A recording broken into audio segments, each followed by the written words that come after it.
All right, it is comic book time, and August's haul was a good, diverse one. Lots of good stuff. First up, issue number 32 of Void Rivals. Now, this one all focused on one group of people. If you remember, at the end of the last issue, Derek and Salila left their home planet, or planets, I guess, with Pythona and the people of Cobra Law on their living big creature ship or whatever it is. When they exit whatever their version of hyperspace or whatever is, they're having a hard time. Like, the ship is damaged, they're having a hard time controlling it. The pilot has to crash land on this strange planet. Did I say the planet has to crash land on the strange planet? The pilot had to crash land on the strange planet. And they all survive, but the ship, which is a living being, perishes in the crash. And Derek doesn't really make a joke about it, but he kind of makes a little bit of light of it. And Pythona's like, "Don't you dare!" And she's like about to like beat him down. And then Salila's like, with her knife, she's like, "He's just a jerk. It's just the way he is. He didn't mean anything by it. Like, stand down." And she's like, "Okay, whatever." So everybody chills. And so then things are kind of de-escalating, and then Pythona's like, "I'm going to go out and explore our surroundings to see what the hell is going on this strange planet. Anybody's welcome to join." So Derek and Salila go with her, and while they're out in the jungle, forest, whatever it is, they all talk, and they kind of tell each other of their experiences and with how their planet and how they, get by, and the different things, right? They compare things. So you can tell they're starting to build a rapport between the two factions, kind of thing, right? They see a mysterious figure standing off in the distance at some point, which has like a red eye or something, but then it vanishes and they decide to head back to camp. Pythona admonishes her comrades for not building a good enough shelter, gives them instructions to build this, do that, whatever. Everybody goes to bed. The next morning they get up, and a miracle has happened. When the ship crash landed, it was able to produce a larva, a little tiny one, that is going to grow into the next big ship. But Pythona is very happy about that, and it gives them hope, but it doesn't solve their pickle about getting off this planet, right? So in talking about the death of the ship, the new larva, and then Pythona apologizes to Derek about flipping out on him the day before, and he's like, "No, I completely understand," like, because he's grieving for his father, who died at the hands of the Quintessons, just like Pythona's ship did during the engagement on Agoria and Zertonia. So he's like, "I understand more than you'll know." And so then he slinks off into the woods because he's kind of grieving for his father. And then so Salila catches up with him, and she's like, "Are you okay?" He's like, "I was, me and my father were at odds for so long. I was just getting to know him, and then he's dead." And so he starts kind of crying and whatever. And then suddenly they hear something in the bushes, and this being steps out, which is probably the one we saw off in the distance the night before when they were exploring the forest. And it's a combination. It's mostly robot or droid or something with some organic elements on it. And it comes out of the woods. In the last panel we see is it just being like beep boop beep bop beep boop. So we don't know what the hell this thing is or where this storyline's going. So we'll have to go and buy issue number 33 in September.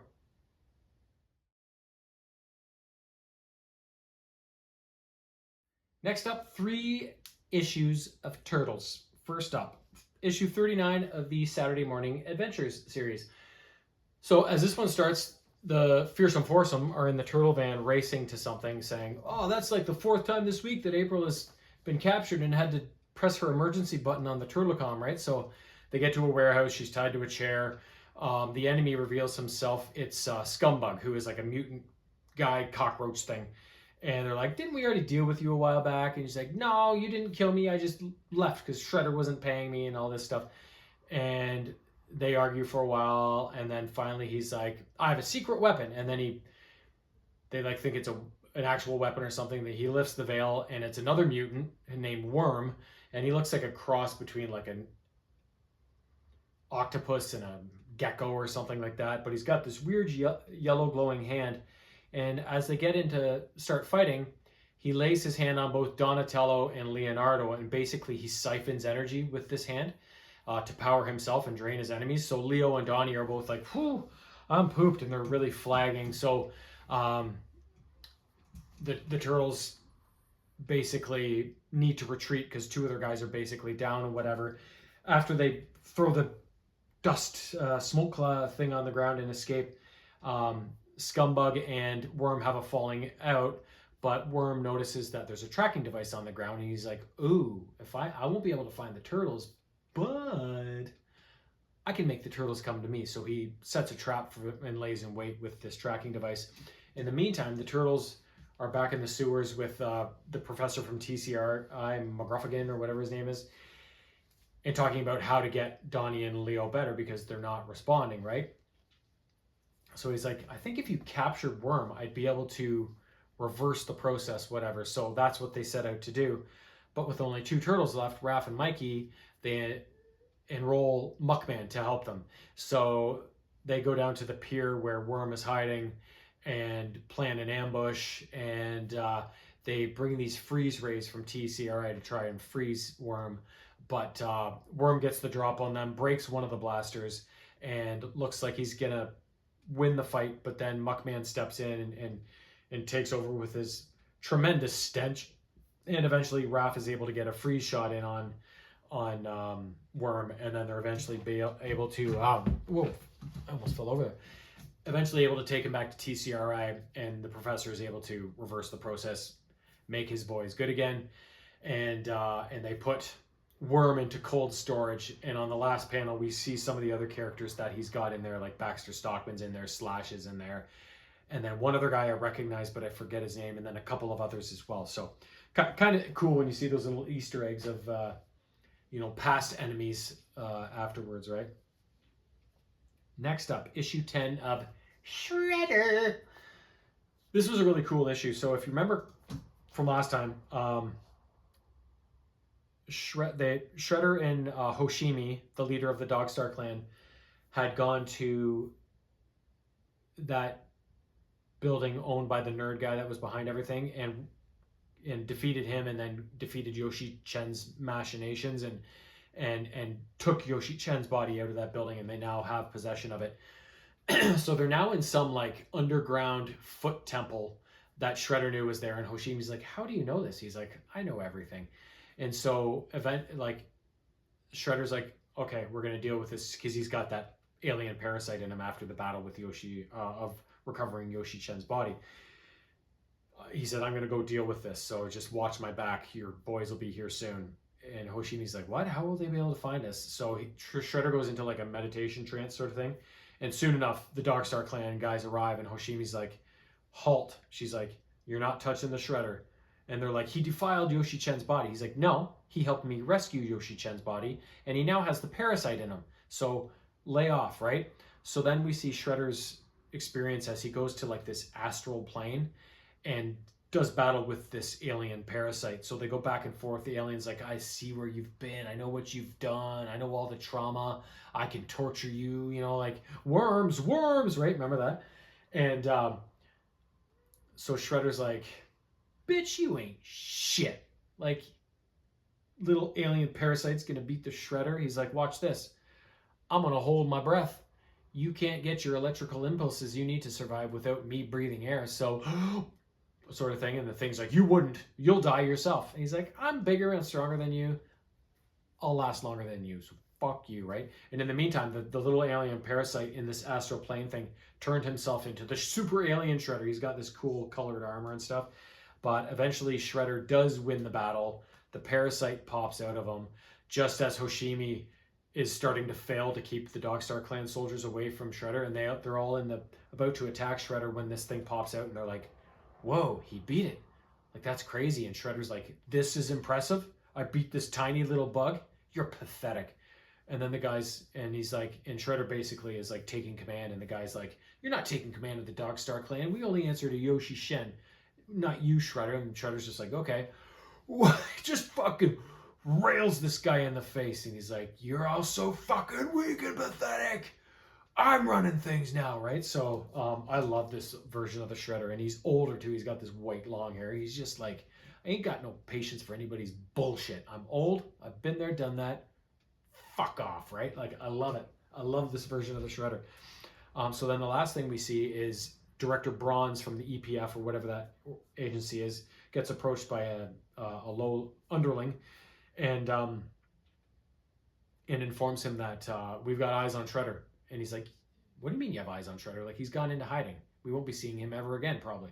And he's like, nope, just landed at JFK.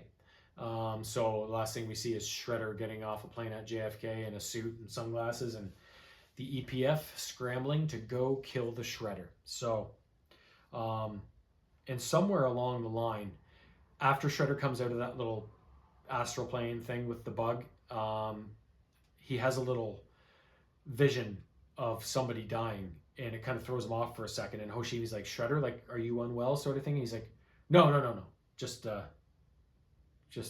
nothing's wrong, sort of thing. So keep that in mind in the next few minutes.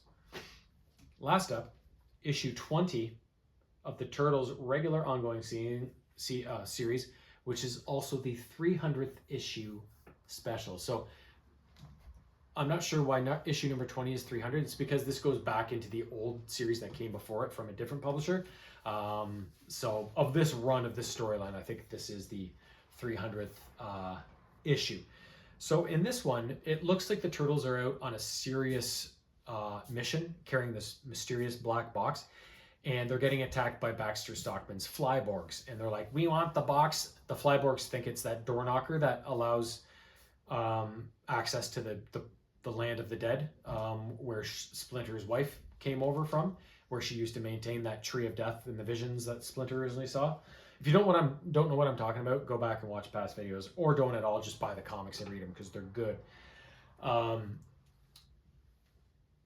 So the Turtles eventually get home and they get to the sewer lair and they open the box, and it's a birthday cake for their mom. They figured out that it's her birthday, so everything's going well, kind of thing. No, I don't think they're in the sewer. I think they're at maybe April's house or something.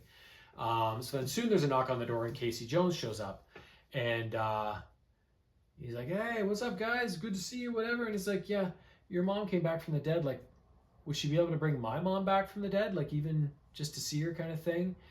And the Turtles' mom and Splinter's wife is like, no, I cannot. And Casey's like, whoa, okay, whatever, right? And then just before Casey came, I forgot, this makes this make more sense. The two people that kind of supervise Splinter's wife when she monitored that tree in the land of the dead, they've appeared in the last couple of issues, kind of admonishing her for leaving her post and coming back to the land of the living. And they say, you know what, you really fucked up. But if you're staying here, take this weapon. It's some sort of scythe or something. And any of the dead that you find here that have crossed over, you hit them with this, you kill them, you send them back to the land of the dead. Like, you can at least do that sort of thing. So she's like, oh, okay. So then eventually, as this party is still going on, Koya, the bird mutant, flies in and tries to steal the door knocker, makes off with it, and a big battle in the streets erupts as the Turtles chase her, and she reaches Bebop, Rocksteady, and Karai. And there's a battle for the door knocker, which Leo eventually captures, but one of the eyeballs from it bounces off, and Bebop gets it, and he's like, oh, Karai, I got this. But Bebop was also tangling with Casey Jones, and when Bebop shows the eyeball to Karai, she's like, you fucking fool, it's a golf ball. So Casey did the old swap-a-roo somewhere along the line, right? So then Casey eventually goes to, who does he go to? Raph, right? Yeah. Casey talks to Raph, and he's like, Raph, I got this part of the door knocker, and I just want to see my mom. Like, can you help me? So then Casey does open up the portal and calls his mom name. She comes to visit him. They hug, whatever. But then Splinter's wife is on the scene and just, God, dices her. And she goes back to the land of the dead, and Casey Jones takes off being like, yeah, you guys are able to get your family back, but what about mine? I thought we were family. He's pissed. He storms out, sort of thing.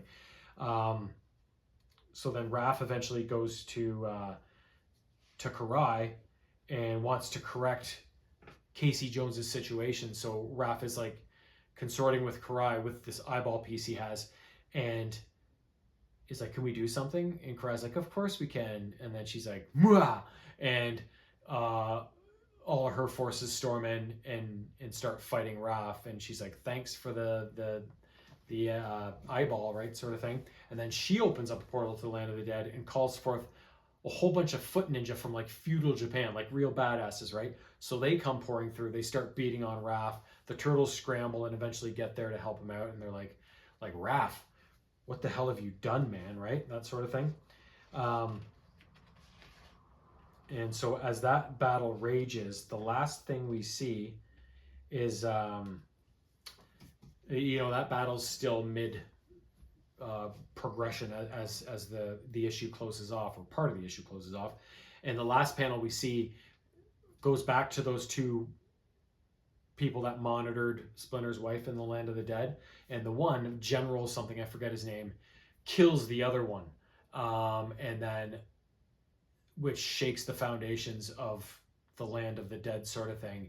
And that ties into the vision that Shredder saw after he rid himself of the parasite. And he saw some serious problems with death going on. This is what he saw, the death of this person, or this being, or whatever she is.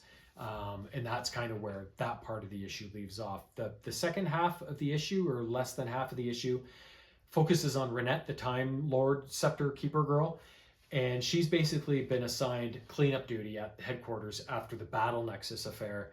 And it's so messy. She's like, oh, Master, like, I don't even know where to start. And he's like, start from the start. So then she goes into like a kind of a commemorative remembrance of the Turtles across the years, from where they started in the black and white comics from the late 80s or whatever it was, mid 80s, through the Archie years, and then everything afterwards, kind of thing. It just goes through kind of a flashback of all of the turtledom we've experienced over the last, 40 years or so. They've had a good run, haven't they? And I hope they continue to.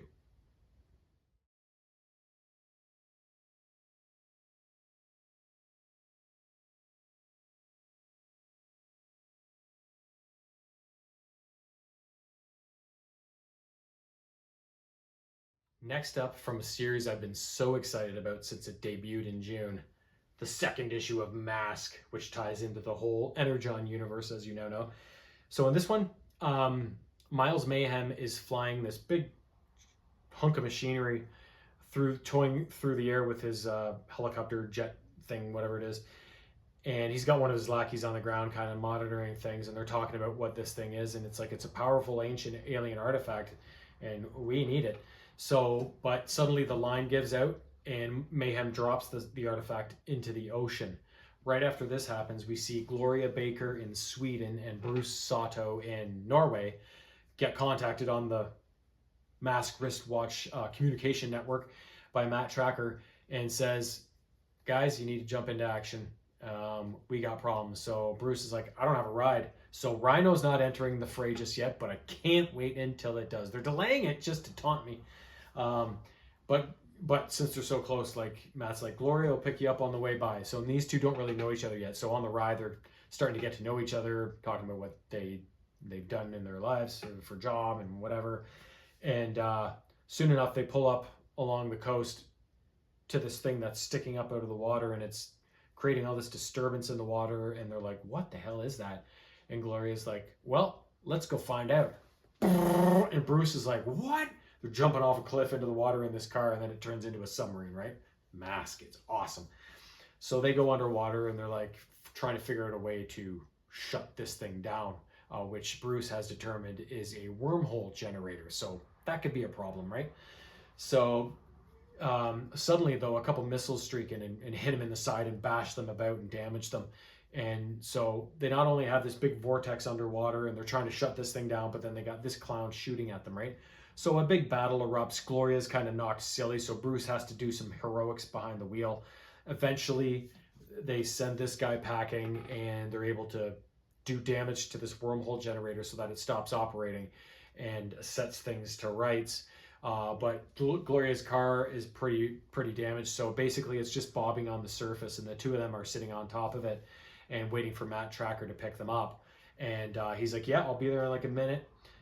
and so they see something approaching in the air, and they're like, "Hey, Matt, yeah, so good to see you. You're here."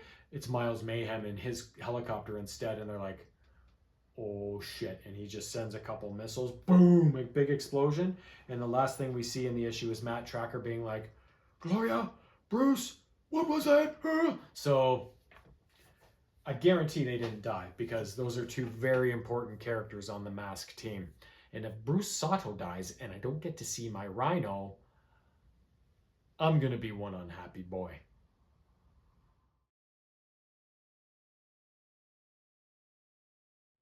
Next up, another threesome. Oh, this time with the Transformers. That might hurt.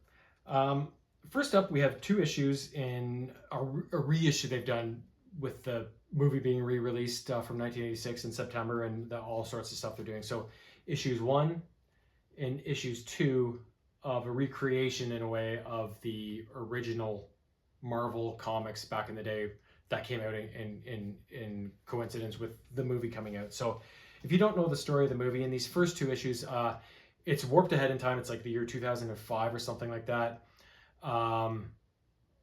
The Autobot city on Earth is the Autobots' main headquarters. They have two moon-based kind of things.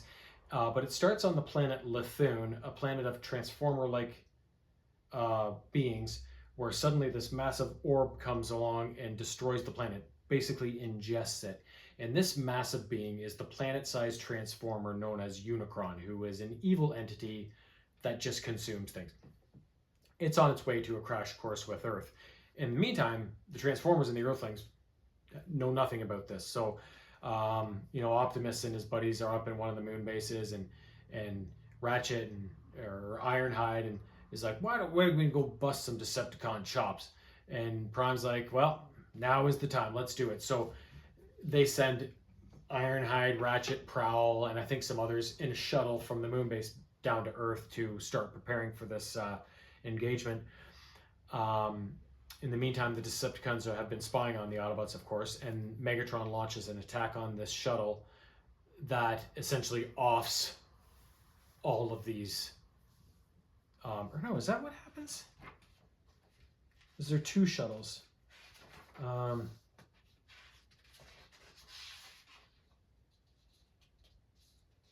Yeah, no, they get attacked. I think they launched two shuttles. Maybe that's what it was. When this scene in the movie took place and you see people getting run through by Megatron, it's like, what the fuck? So that's going on. In the meantime, the other shuttle lands at Autobot City, and we see a new Transformer named Hot Rod and Daniel, who is Spike Witwicky's son, out fishing in the creek. And Daniel wants to go see the shuttle land, so him and a Hot Rod race to this vantage point to watch it happen. But not long after the shuttle lands, the Decepticons attack, and the Autobots are caught by surprise. So Springer and RC, two new Transformers introduced in the movie. You've seen some of my unboxings of these characters. Race to Autobot City to get it transformed into defensive mode, sort of thing. So there's this big scramble going on. Optimus and everybody comes down from the moon base to help in this engagement. So the Decepticons are just taking it to Autobot City. There's battles raging all over the place. Devastators there, lots of stuff going on. When Megatron and Prime get into a fight, and Megatron ends up killing Optimus Prime. Yes. More about this another time. There's so much to say there. So Prime is taken into headquarters and he's dying, and he grants Ultra Magnus, another Transformer introduced in the movie, who's one of my favorite. Oh, he's so good. His toy I have, the Masterpiece version, is just fucking awesome. He grants Ultra Magnus the Matrix of leadership, and Ultra Magnus is like, I'm not worthy. I'm just a soldier. I can't do this, but there's no other choice, sort of thing, right? So he takes it, and the Autobots essentially need to escape Autobot City and Earth because the Decepticons are just overwhelming them, right? So two shuttles take off eventually, not right away, because in the meantime, the battle actually kind of is a wash. Optimus Prime is killed, but Megatron is also very damaged. So the Decepticons retreat from the battle within Astrotrain, but Astrotrain's like, I'm not going to make it to where we need to go unless we lose some weight. So Starscream's like, well, with me fit to be the new leader of the Decepticons, like, let's get rid of this guy, right? Megatron's all beat up, so Starscream's like, bye bye. And they also toss out like Thundercracker and Skywarp and a bunch of others. Um, so Starscream heads to wherever planet they're going to plan his coronation, while Megatron and his damaged cronies are left adrift. But who should stumble upon them but Unicron? And Unicron makes a deal with Megatron saying, like, I'll grant you new bodies, new powers, if so long as you just go and destroy that Autobot matrix of leadership. It's the only thing that can damage, like, be a threat to me. And at first Megatron's like, nobody tells me what to do. I'm Megatron. And Unicron's like, please. And Megatron's like, okay, fuck, fine. So he turns Megatron into Galvatron, and Thundercracker and Skywarp get turned into like Cyclonus and Scourge, and then all these generic Scourge lookalikes called the Sweeps are brought out to be the Foot Soldiers. So then they set out to destroy the Autobot matrix of leadership, obviously. So this coincides with when those two shuttles take off from Earth, because they're abandoning Earth because of the approach of Unicron. So in one of the shuttles, Hot Rod, Cup, and I think all of the Dinobots except Snarl, maybe. I don't remember seeing Snarl on there. They end up getting shot down by the Decepticons, and I think they end up crash landing, or does it get to that? Oops, I dropped one. Oh yes, they're the shuttle that crash lands on Quintesson, and when they get on Quintesson, they get taken captive, and they are judged by the Quintessons to be innocent, but anything is guilty on Quintesson. So if you're innocent, you're guilty. If you're guilty, you're guilty. If you're just walking down the street, you're guilty, right? So they dump them into the Sharkticon tank, but they eventually find a way out, escape, beat down all the Sharkticons, and they run into this little bot named Wheelie, and they're like, Wheelie, how the hell do we get off of this planet? And he's like, if you can give me a trip, I can get you a ship. That's the way Wheelie talks. So then that looks like their escape route is set for those bots. But in terms of Ultra Magnus, his shuttle, I don't think it says in this issue yet where his shuttle lands.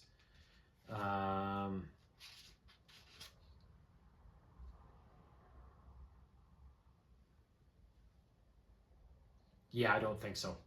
So I'm just trying to figure, because I know what happens because I've seen the movie a billion times, but I couldn't remember if we got to that in this issue, sort of thing. So yeah, that's where things stand at the end of issue 2. So we'll see what happens. Well, I know what happens. You'll see what happens if you don't know what happened. Last up, issue 34 of the regular ongoing Transformers series. So in this one, General Flag is visiting the Autobots, and he's like, oh, Optimus Prime, you look different now. And he's like, well, I'm not a Prime anymore. Like, where's your mouth guard? I don't have that anymore. So they talk about what happened and why Prime had to give up the Matrix, and that he's not really the Autobots anymore, so he doesn't really know if he can have a partnership with Flag or whatever. Flag's like, it's fine. Spike comes in and meets General Flag, and then General Flag's like, I need a favor from you, Optimus. And Optimus is like, sure, no problem. And then there's some brief scenes where Thundercracker is with the 4 aerial bots that are still alive, and is like, I'd really like to repay Optimus for having faith in me and taking me from the Decepticons to become an Autobot. Like, that's a big deal, right?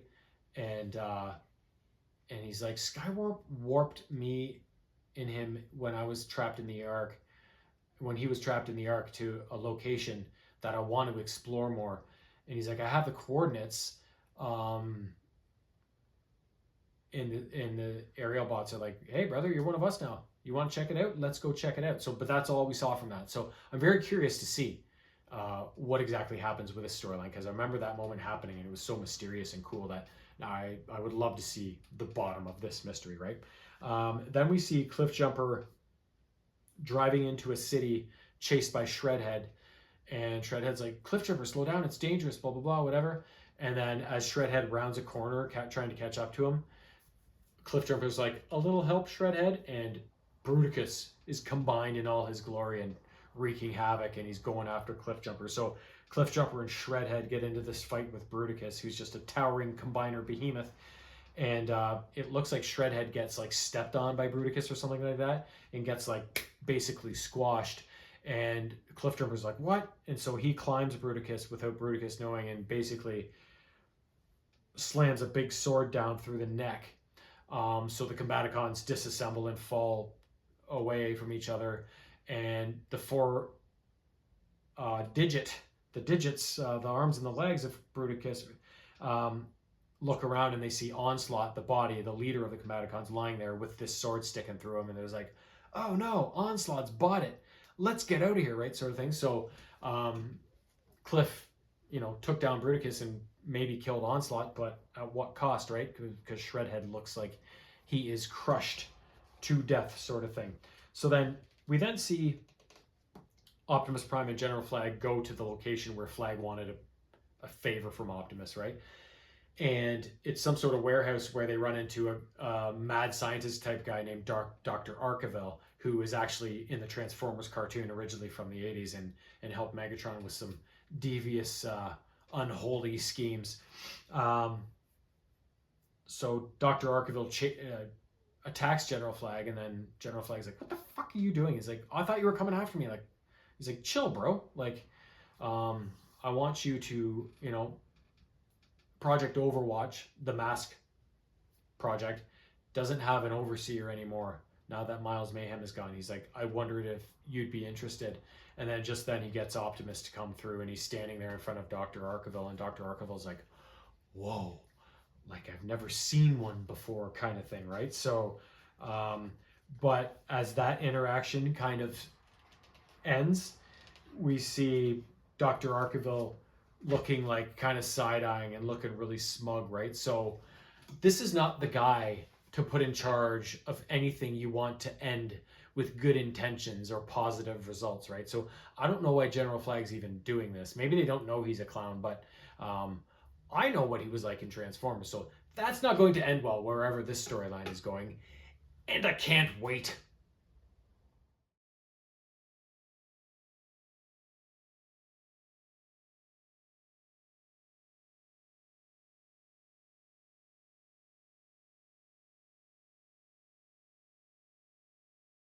Last up, I promise, and it's another threesome. A cool threesome of G.I. Joe stuff. First up, the issue of the Silent Missions series that I was missing up till now, featuring Baroness. So in this one, we see Cobra Commander looking at a screen with different people he knows, Copperhead, Zartan, on the computer screen, and then he pushes a button that says activate. So suddenly we see Baroness on a mission. She's somewhere in Europe, it looks like, probably, going to an opera house, all dressed up in a dress, and she sneaks into the gangway or whatever and gets a sniper rifle out, and she's targeting this old man. But then she sees Destro in the front row, and it looks like he's also keying in on this guy.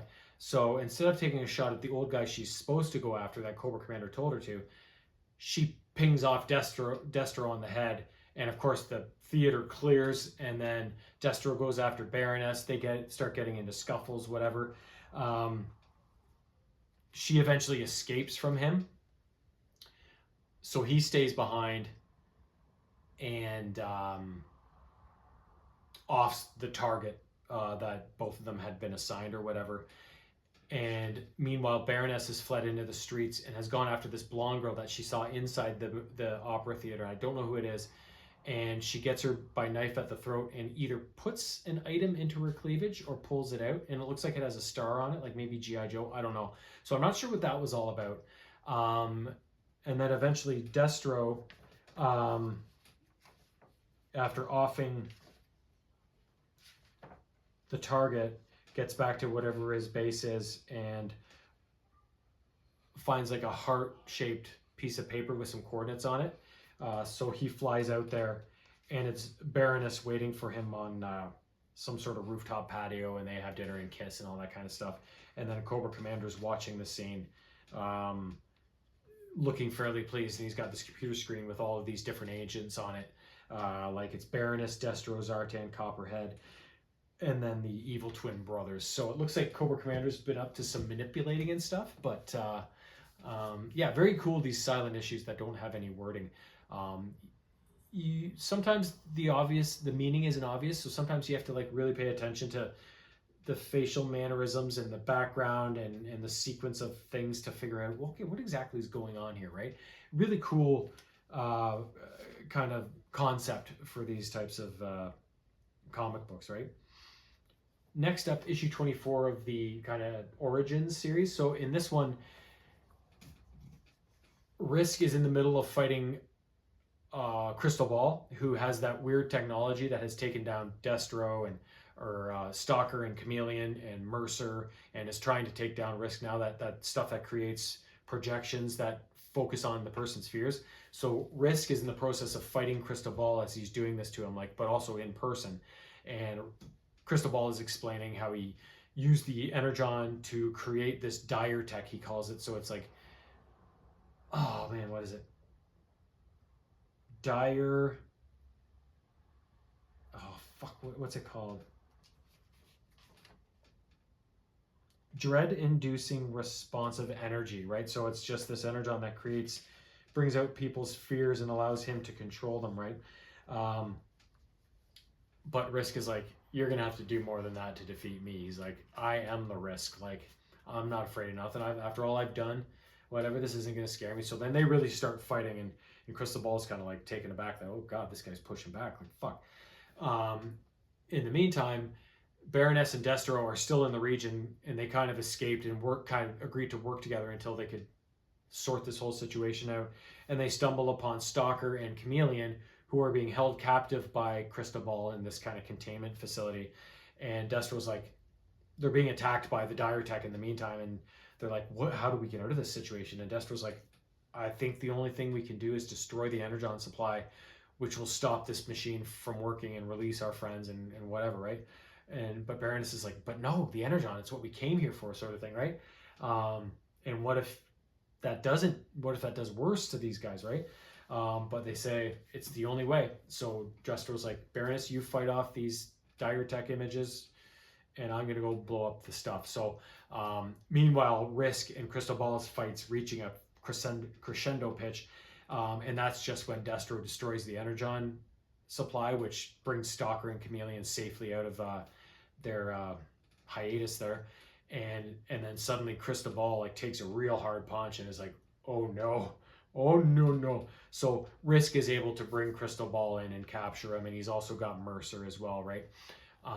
So then Destro and Baroness come out as well, and they've got Stalker and Chameleon with them. So the Joes head back to the pit. Destro heads back to Cobra headquarters, and Cobra's like, what a botched mission. You don't even have any energon? He's like, no, but I have this. And he's like, I got dire tech, and like, this is how it works. And Destro's like, we can sell this on the market like for so much money. And Cobra's commander's like, or maybe not. And then he approaches one of the Valkyrie Cobra troopers and is like, you're a loyal trooper, right? She's like, of course, Commander. I'd do anything for you. He's like, anything? So I think he's going to do something with her and the dire tech, but we don't get to see what it was in this issue. And then in the meantime, the Joes being back at the pit, Stalker and Baroness and somebody else are talking about like, CoverGirl are talking about like, is everything okay around here? And they're like, well, Scarlet's really pissed that they airlifted her out of the whole Jinx Arashikage situation, which we'd seen in previous issues. And in the meantime, like, we're waiting for orders. We don't know where General Hawk is. Nobody's seen him, whatever. And in the meantime, General Hawk is very nearby. He's in the interrogation room, and he's interrogating Crystal Ball. So suddenly, Hawk starts having these kind of little fits and stuff, and part of his eye starts to almost reveal into something else. And Crystal Ball is like, oh, I know why you need Energon. I know who you are. You're Zartan. And then Zartan's like, fucker, and then he just kills him. He kills Crystal, like Crystal Ball is gone. And then afterwards, Zartan's like, but he's gonna blow his cover if he doesn't get Energon, right? So he's like, oh, it's been a while since I let my temper get the better of me after he offs Crystal Ball, and it was kind of funny. And then, but this violent explosion has alerted the Joes nearby as to what's happening. And then when Hawk comes out of the interrogation room, they're all standing there like, Hawk? Right? So I think Zartan's gambit here might finally be over, masquerading as Hawk, right? Which is a great thing for the Joes if that's the case, because that could turn out to be very, very damaging to the G.I. Joe team. Last up, issue 330 of the regular ongoing series. So in this one, if you remember, at the end of the last issue, they had just, in Snake Eyes' attic mind space that Dr. Mindbender discovered, they had activated that Easter egg that turned all of the Snake Eyes, whoever had Snake Eyes memories downloaded into their brains, turned them into violent persons against G.I. Joe. So when this issue starts, like the action's starting to heat up. Snake Eyes is up at the cabin with Scarlet, and he has turned on her, but Timber the Wolf is there and backing up Scarlet. So they get into a bit of a tussle inside the cabin, and then she takes off running out into the wilderness, right? As for, so meanwhile, Duke and Mainframe and maybe Stalker or Dial Tone, I think it is actually, are monitoring these situations and being like, okay, what's going on in this front? What's going on in this front? So that's how the action is kind of steered in this issue. So we see, for Sean, is it Sean Collins, who is kind of the new Snake Eyes. He's out on mission with Helix and somebody else, going up against some revenge bots, right? And they get contacted by Duke and stuff, and because they've noticed Sean starting to flip out, and so they've been in contact with Duke, and Duke's like, oh, this is what's happening, but the Easter egg should only affect only the G.I. Joe members that he knew at the time this Easter egg was created, which was many years ago. So you guys only joined recently, so he won't want to necessarily attack you guys. So they're like, oh, idea. So then they go to Sean and they go, Sean, we're Cobra operatives, and those droids are new members of the G.I. Joe team. Get them. So then they use that to their advantage, and Sean starts slicing and dicing all the revenge bots, right? And then on the other front, the other being that was affected was, uh-oh.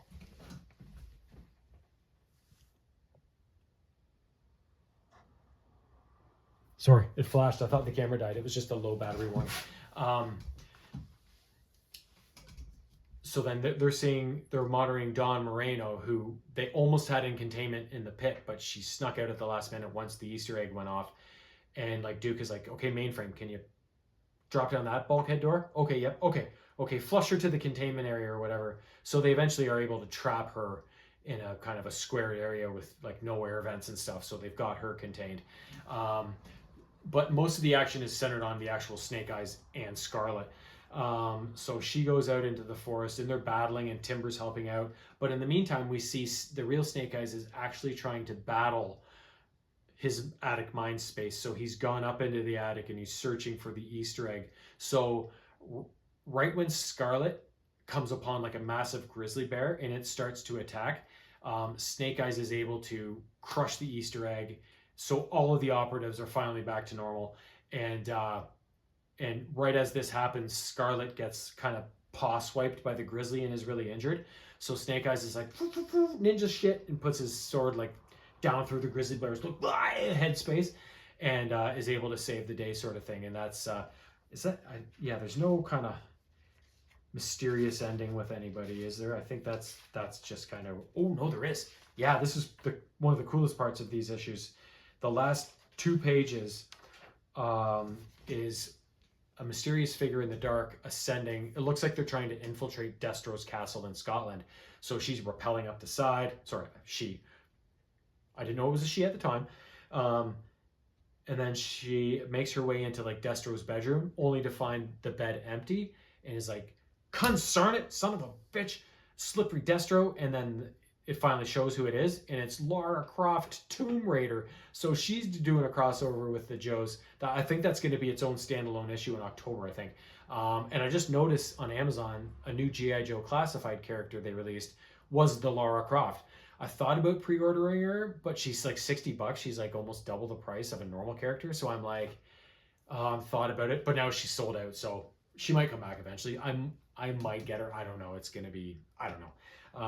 So then she's like, oh, this sucks. I'm gonna have to get in touch with my old buddy Shipwreck. Shipwreck and Lara Croft Tomb Raider as a tag team duo. Count me in. Hope you enjoyed. See you next time. Peace.